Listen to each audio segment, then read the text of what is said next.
नमस्कार, जय हिंद दोस्तों। जीके जीएस पर्वत यूट्यूब चैनल में आप सभी का स्वागत है।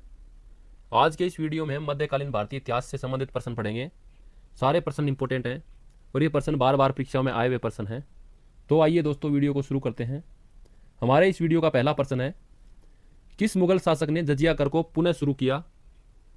तुम्हारा आंसर सी हो जाएगा, औरंगजेब। औरंगजेब ने जजिया कर को पुनः शुरू किया था क्योंकि अकबर ने इस कर को समाप्त कर दिया था 1564 ईस्वी में, लेकिन औरंगजेब ने 1679 ईस्वी में इसको दोबारा शुरू किया क्योंकि वह इस्लाम धर्म को बढ़ावा देना चाहता था और हिंदू धर्म को कमजोर करना चाहता था।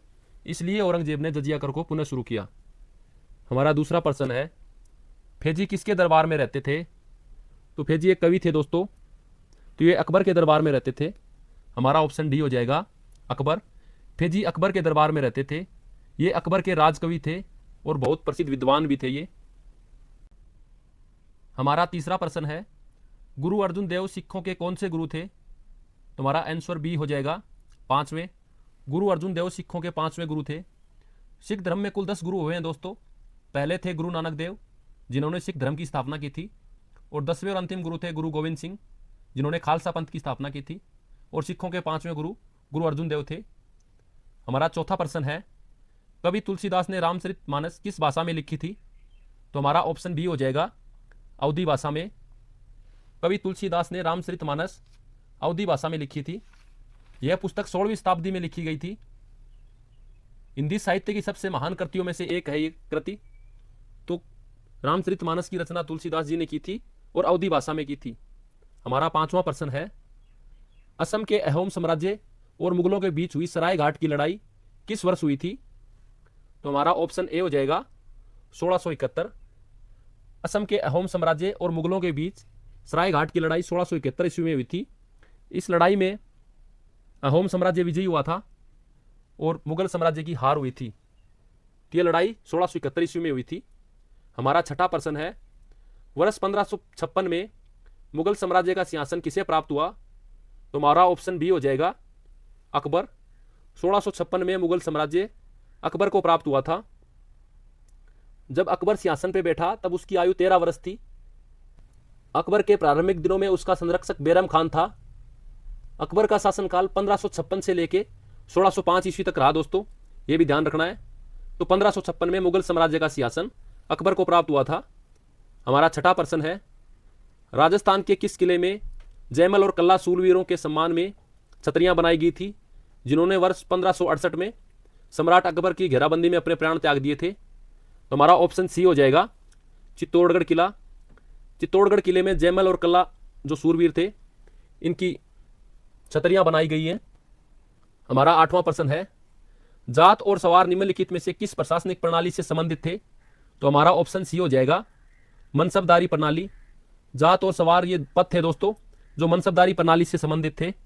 मनसबदारी प्रणाली अकबर ने स्टार्ट की थी, ये बात भी ध्यान रखनी है। हमारा 9वां प्रश्न है, भारत में प्रथम मुगल सम्राट कौन था? तो हमारा ऑप्शन सी हो जाएगा, बाबर। भारत में प्रथम मुगल सम्राट बाबर था।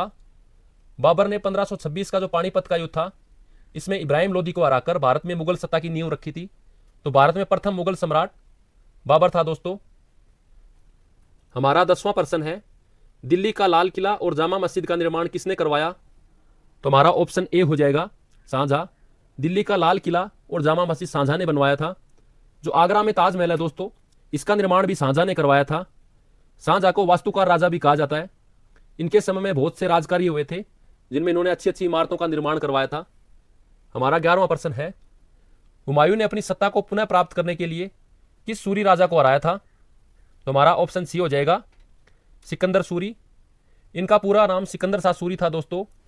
हुमायूं ने गद्दी प्राप्त करने के लिए पुनः इनको हराया था। तो कौन से युद्ध में हराया था इनको? तो सरहिंद के युद्ध में हराया था, जो 1555 ईस्वी में हुआ था।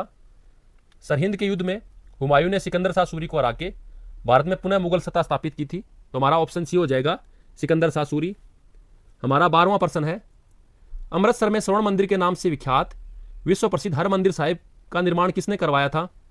तो हमारा ऑप्शन डी हो जाएगा, गुरु रामदास। गुरु रामदास जी ने अमृतसर में स्वर्ण मंदिर का निर्माण करवाया था। तो ये निर्माण कब करवाया था दोस्तों? तो ये निर्माण 1577 में पूरा हुआ था।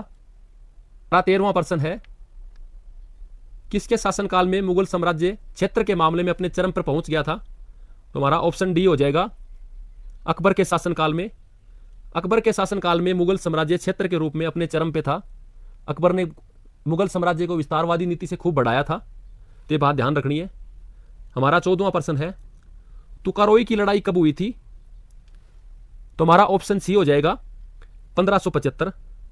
तुकारोई की लड़ाई 1575 ईस्वी में हुई थी दोस्तों। तुकाराई की लड़ाई का दूसरा नाम भी है, इसे बाजोरा की लड़ाई भी कहा जाता है। तो बाजोरा की लड़ाई या बोले तुकाराम की लड़ाई, तो ये 1575 ईस्वी में हुई थी। 3 मार्च 1575 को ये लड़ाई हुई थी। हमारा 15वां प्रश्न है, कन्नौज की लड़ाई कब लड़ी गई थी? तो हमारा ऑप्शन ए हो जाएगा 1540। 17 मई 1540 को कन्नौज की लड़ाई लड़ी गई थी दोस्तों। यह लड़ाई हुमायूं और शेरशाह सूरी के बीच लड़ाई हुई थी। इसमें शेरशाह सूरी की निर्णायक जीत हुई थी। शेरशाह सूरी इस युद्ध में जीत गया था। इसी युद्ध के परिणाम स्वरूप शेरशाह आगरा और दिल्ली का शासक बना था। हमारा 16वां प्रश्न है, सम्राट अकबर के दरबार में टोडरमल किस पद पे थे? तो हमारा ऑप्शन सी हो जाएगा, वित्त मंत्री। सम्राट अकबर के दरबार में टोडरमल वित्त मंत्री थे। जो दैसाला बंदोबस्त जिसका हम नाम सुनते हैं दोस्तों, ये टोडरमल ने शुरू किया था, दैसाला बंदोबस्त। तो ये अकबर के वित्त मंत्री थे। हमारा 17वां प्रश्न है, निम्नलिखित में से किस शासक ने आगरा को अपनी राजधानी बनाया? तो हमारा ऑप्शन सी हो जाएगा, सिकंदर लोदी। सिकंदर लोदी ने आगरा को अपनी राजधानी बनाया था। हमारा 18वां प्रश्न है, प्रतापगढ़ की लड़ाई में छत्रपति शिवाजी द्वारा निम्नलिखित में से कौन मारा गया था?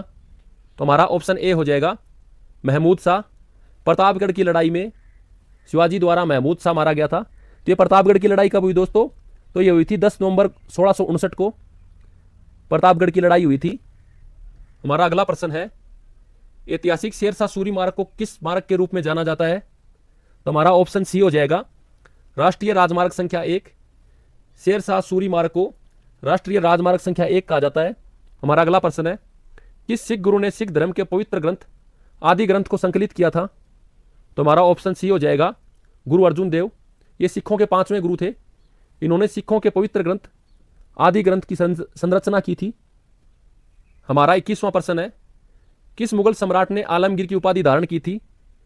तो हमारा ऑप्शन सी हो जाएगा, औरंगजेब। ये मुगलों में छठे बादशाह थे दोस्तों। इन्होंने आलमगीर की उपाधि धारण की थी। आलमगीर का अर्थ होता है विश्व का विजेता। ये बात भी ध्यान रखना है कि आलमगीर का अर्थ क्या है, तो विश्व विजेता। तो औरंगजेब ने यह उपाधि धारण की थी। हमारा 22वां प्रश्न है, निम्नलिखित में से कौन भारत के तोते के नाम से जाना जाता है? तो हमारा ऑप्शन सी हो जाएगा, अमीर खुसरो। अमीर खुसरो भारत के तोते के नाम से जाना जाता है। इन्हें तूतिए हिंद कहा जाता है, भारत का तोता। ये कवि और विद्वान थे दोस्तों, और ये सूफी संगीतकार भी थे। तो अमीर खुसरो को भारत के तोते के नाम से जाना जाता है। हमारा 23वां प्रश्न है, गुरु नानक देव का जन्म कहाँ हुआ था? तो हमारा ऑप्शन सी हो जाएगा, तलवंडी में। गुरु नानक देव का जन्म तलवंडी में हुआ था। ये सिख धर्म के पहले गुरु थे दोस्तों। इनका जन्म किस सन में हुआ था? तो 15 अप्रैल 1469 में इनका जन्म हुआ था, और इनका ये जन्म स्थान जो है पाकिस्तान में है। हमारा 24वां प्रश्न है, जयपुर में स्थित हवा महल का निर्माण किसने करवाया था? तो हमारा ऑप्शन बी हो जाएगा, सवाई प्रताप सिंह ने। सवाई प्रताप सिंह ने दोस्तों हवा महल का निर्माण करवाया था। यह महल जयपुर में स्थित है, जो राजस्थान में स्थित है। जयपुर राजस्थान की राजधानी है। इस महल का निर्माण 1799 ईस्वी में करवाया था। तो ये बात भी ध्यान रखना है। तो जयपुर में स्थित हवा महल का निर्माण सवाई प्रताप सिंह ने करवाया था। हमारा 25वां प्रश्न है, दिल्ली की मोती मस्जिद किस मुगल शासक ने बनवाई थी? तो हमारा ऑप्शन सी हो जाएगा, औरंगजेब। दिल्ली की मोती मस्जिद औरंगजेब ने बनवाई थी दोस्तों। जो एक आगरा में मोती मस्जिद है दोस्तों, उसको शाहजहां ने बनवाया था। तो ये भी ध्यान रखना है। तो कि दिल्ली वाली का निर्माण करवाया था औरंगजेब ने, और आगरा में जो स्थित है उसका निर्माण शाहजहां ने करवाया था। हमारा 26वां प्रश्न है, किस सिख गुरु ने पंजाबी भाषा की गुरुमुखी लिपि का विकास किया था? तो हमारा ऑप्शन सी हो जाएगा, गुरु अंगद। गुरु अंगद ने पंजाबी भाषा की गुरुमुखी लिपि का विकास किया था। हमारा 27वां प्रश्न है, निम्नलिखित में से कौन से विदेशी देश ने सबसे पहले भारत के साथ व्यापार किया था? तो हमारा ऑप्शन डी हो जाएगा, पुर्तगाल ने।